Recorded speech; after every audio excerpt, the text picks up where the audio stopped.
Bangladesh government has done a great job for Rohingya community and has been hosting them for 8 years now with a great generosity. Often Myanmar military targets the civilians because they believe that civilians are supporting those armed groups and against Myanmar military itself. Why the Rohingya are still fleeing to Bangladesh when military is not in control? Repatriation is all our dream.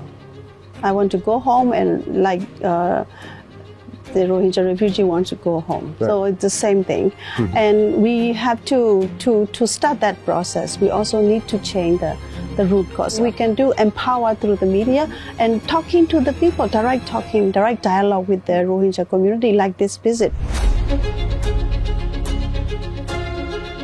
This week, Bangladesh held a big international conference in Cox's Bazar. The theme of the conference was Stakeholders Dialogue, Takeaway to the High-Level Conference on Rohingya Situation. And a number of international delegations attended this event. Among them were some Myanmar journalists. They operate from Thailand. And with us today, there are two Myanmar journalists. One is Sue Chey. She is managing editor at Myanmar Now.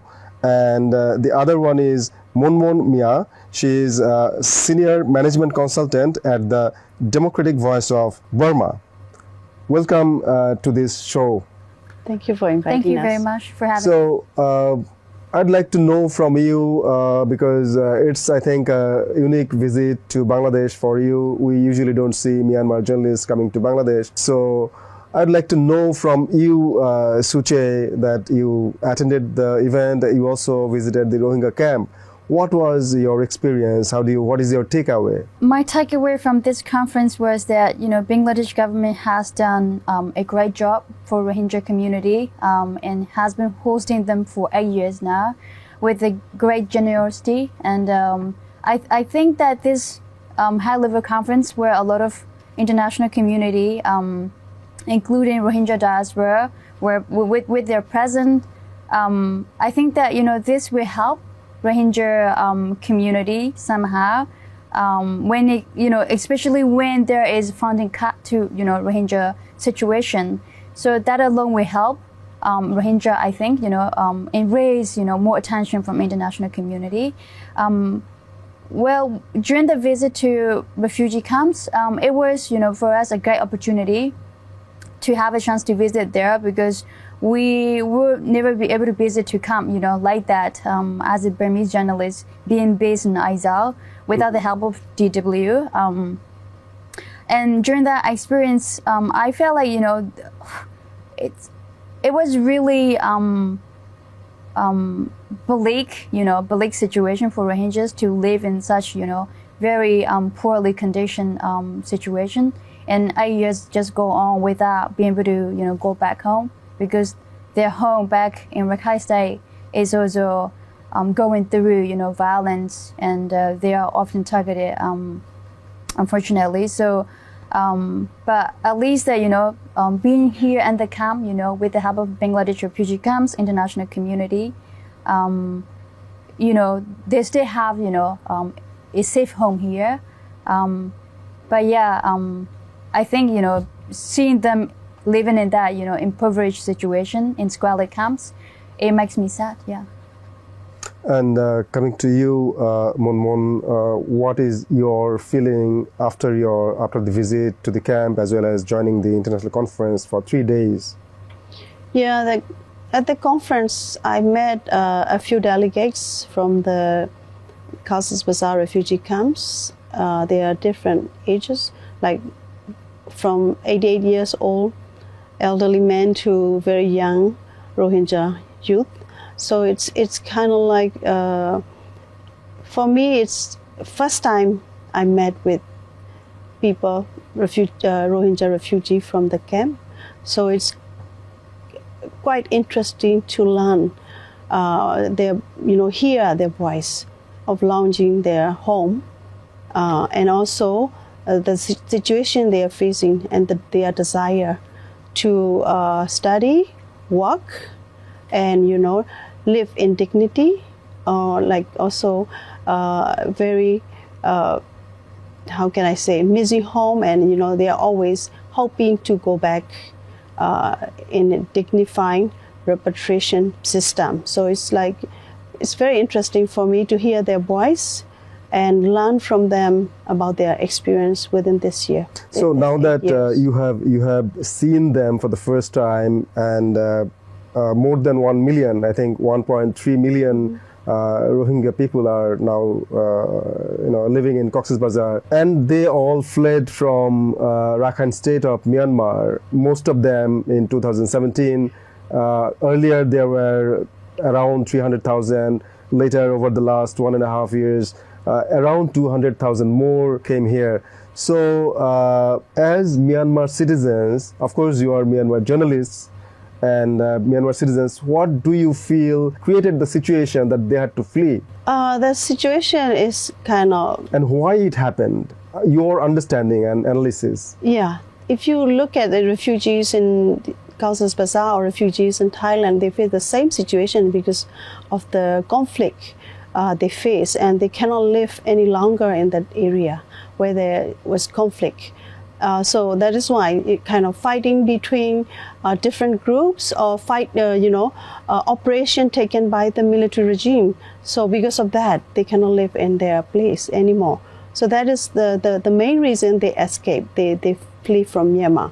So nobody wants to leave their home, right?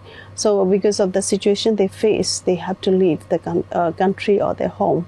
And if you look at here, like 8 years of refugees, Rohingya refugees, now more than 1 million. And also in Thailand, if you look at Thailand, there are refugee and migrant workers, 6 to 7 million. Please tell me about the current situation in Myanmar as a whole, as well as in Rakhine state, because after the 2021 military coup, there has been a lot of conflicts all across the country. Many ethnic groups are fighting. Yeah. So as you're aware about the war in Myanmar since 2021 coup, Rakhine, including the rest of the country, is facing similar fate. And that is about, violence, conflict between ethnic armed groups and also people, defense forces, and against, Myanmar military. And with that war, there is ongoing, brutal violences, often targeted at, people by the Myanmar military. And many people all over the country are fleeing, chaotically. Chaotically, they are fleeing their homes from village to village, and they're often caught up in war, fleeing one village after another. So they also don't have a safe home, although they are still inside the country. They are fleeing home. Myanmar is not safe, ultimately because of war. And often Myanmar military targets the civilians because they believe that civilians are supporting those armed groups and against Myanmar military itself. So when the military becomes the entity that the population, general populations are against, they wage war against the people. So and the whole country throughout those 5 years since 2021 military coup, everyone, regardless of where you live, even in the city, they don't feel safe because military is targeting the people itself. Why the Rohingya are still, fleeing to Bangladesh when military is not controlling the state? In conflict situations, civilians are always targeted or, scapegoat between two different competing forces. So both Rakhines and also Rohingya people are targeted as of forced conscription by different militaries, AA or the militaries, Myanmar military as well. So that is why when they are forced to work for the military force to fight, and then they are between the fighting and also conflict area. So they're just, how can I say, trapped in that situation, conflict situation. And that is why they also escape. Many of the civilians living in the conflict area also had to flee from that country. You can look at also, if you look at, even in central part of Myanmar, there are airstrike every day. you know. So like recently, at the 1st August, the military regime declared the end of state of emergency. And on the same day, they also announced 63 townships controlled by the resistant areas, martial law. Since they declare martial law on that area, they do every airstrike every day. So we are reading news about, you know, people are dying, civilians are dying because of that every single day. So that is happening not only in Rakhine State, everywhere. Rakhine, Kachin, Karen, also central part of Myanmar, Sakai, Makwe, everywhere. How are they, you know, surviving, the people in Rakhine now? It's also because the Bangladesh government, we have to thank Bangladesh government because they opened the trade roads between the Bangladesh and Rakhine State until now. So that is why. But the military regime blocked the trade roads from, you know, the area they control to the AA control area. So they don't allow any goods and foods from that area to AA control area. So that's why people, you know, face the main problem in many areas in Rakhine State. But good thing is that they can get some foods and goods from the Bangladesh so that they can survive in that way. Can you please add on that? We know that the National Unity Government, which is the government of the Suki led, you know, the civilian government, part of that is also in exile. And we know that NUG initially in their documents said that they would recognize the Rohingya as an ethnic group and they will make it more inclusive, federal democratic government in Myanmar. So what is the status now? Because we don't hear much about what NUG is doing. So NUG, National Unity Government, is located somewhere we don't know, right? It's Aizal, it's in shadow government. So like, and when it comes to practicality, you know, and you know, getting help from the government itself, like it's sort of like imaginary government that we are hoping for, and that is the truth. And so like, although they say they will help this group and that group, but then like, practically, it's hard for them because they're also relying on international aid, right? International community. With that, the international community help, you know, that National Unity Government, although, you know, they claim themselves government, they can't do much, you know, because they are self-exiled government. So that is undisputed fact, you know. So and with that status, you know, NUG cannot help as much as you know they desire to help. But they have their force, like the People's Democratic Force, which is the armed wing of NUG, which is actually on the field, on the ground. Yeah. So how are they performing? What are they doing? So, you know, although they say that certain PDF, we call it PDF, easy form. Right. In long form, it's called People Defense Forces, and some of them are under NUG, some of them are not under NUG. So like they have different way of communication, different way of chain of command, and some follow NUG rules, some follow don't, although they themselves call PDF. And you know, like when your own government is in Aizal, you know, operating from Aizal, and you know, a group of these people fighting against military to get democracy. Well, like sometimes there seems to be sort of like, you know, power gap. You know, only the PDF are operating on the ground, you know, helping the people. When it comes to need, they are helping, but then NUG doesn't seem to be as much on the ground as PDF. But we've seen that, you know, NUG. Defense minister are visiting to their you know, claimed area, but largely it's PDF that are helping. But then again, like, you know, PDF is trying to control their already captured areas, but they're also going through daily airstrikes by powerful military that can use, you know, much better sophisticated weapons like you know, artillery challenge and you know, airplanes, you know, warplanes. But the PDF has a sort of collaboration with the ethnic groups. Yes, there is a close collaboration between each other, and with that collaboration, collaboration, they have taken certain parts of Myanmar.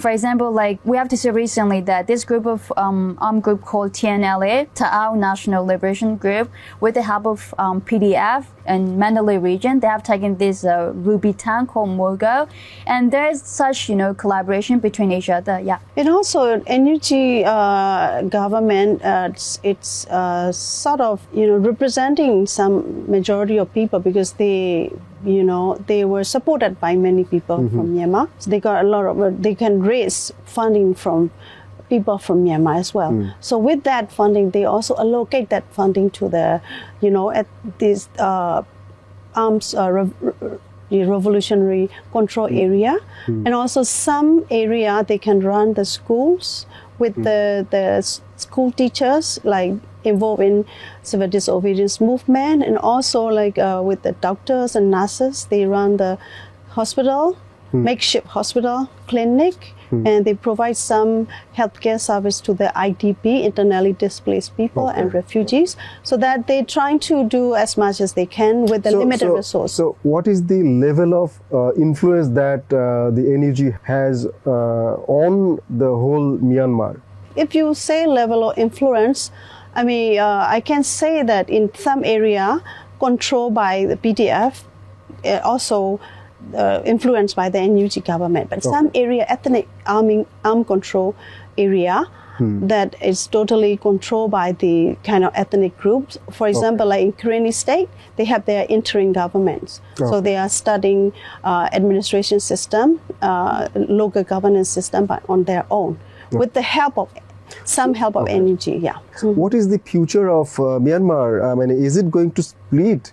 Is it something like that? Because different ethnic groups and territories, rebel groups are fighting against each other and against the military. There's a fear like that. Well, the truth is, I don't think that it's gonna split up like a organization, because although there is fighting going on, like I don't think that any of those armed groups are trying to split up from the country. It's gonna cost us, a leg and arm, right? A huge cost. But it's more about demanding greater autonomy for their own people, for their own race, for their own region, because those people fighting against military have been deprived, with the resources, with the power, with the needs that they needed. And that happens to be minority groups, and central government happens to be the majority Burmese people. So like those ethnic groups fighting against this dictatorship, it's just demanding, greater autonomy, not for splitting up, from the country. Yeah. So, and it's not going to happen. Okay. So, but we also know that different global powers have different interests in Myanmar. As Myanmar is a hugely resourceful country, geostrategically important an area. So, how does that play into the Myanmar politics? Of course, because geopolitically important and also resource-rich country. So Myanmar is between superpower countries like Bangladesh, China, and India, and also like U.S. also interest in Myanmar resource as well. Also China, of course. So that make resource crisis in Myanmar until today. But that is one of the things that lasts conflict long until today, and also that can be a kind of cut for the some ethnic armed groups as well. Using their resource in their region, they can build relationship with the neighboring country. So these are the kind of thing, trying to balance power, use power, rule the area.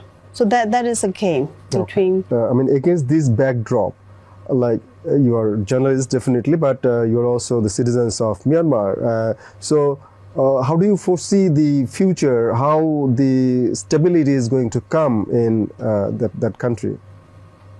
It's really tough questions. There's no easy answer, I think. It looks like this war is going to go on for quite some time because, nobody is building, nobody is backing out from this war. Everyone is trying to capture this and that part of, of their states. And again, military is not gonna, let it go just like it, So this is gonna go on for quite some times. And without the help of, say international intervention, meaning that, say ASEAN countries, ASEAN, come out with a approach, with a solution, then there might be solution. But at the moment, even then, it doesn't look like ASEAN can help like that. So I don't know, it looks like we're stuck for the moment, yeah. For Bangladesh, the main issue is repatriation of the Rohingya, because it's a huge population and Bangladesh is a hugely populated country, resource-constrained country. How can this repatriation happen given the realities that are there in Rakhine State and as well as in Myanmar? Repatriation is all our dream.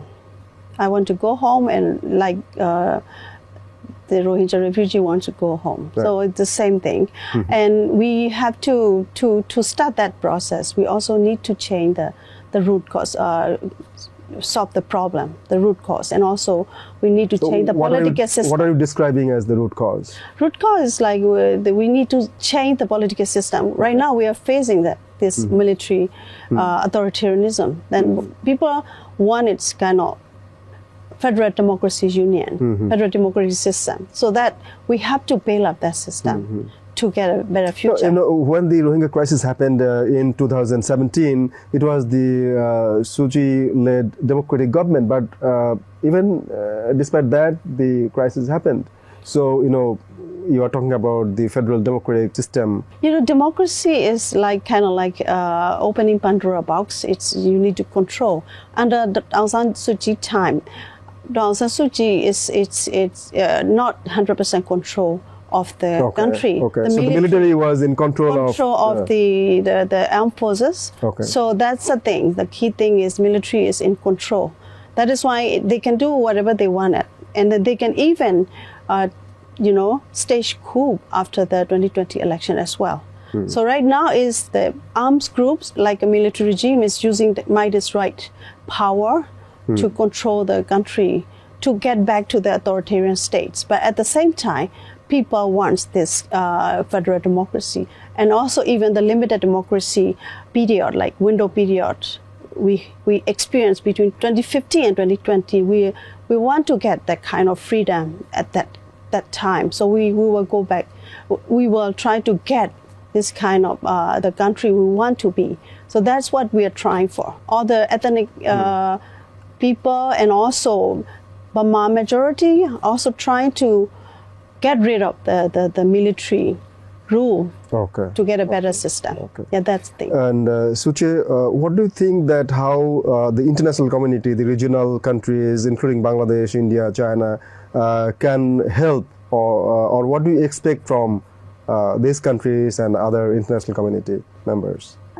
So far, I don't know if we can expect anything from those neighboring regional countries, because we've been in war for 5 years now, and they haven't done anything for the country, and all we've seen is supporting Myanmar military that is killing the people.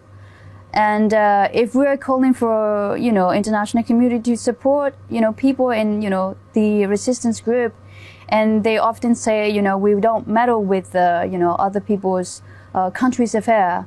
So, with that type of lack of support, that has been the case over the past years. So, I don't know that we can expect anything. But unless, they want to change, and they want to help us, because, this neighboring country, Myanmar, although we have so much rich resources, but then, we are fighting against each other.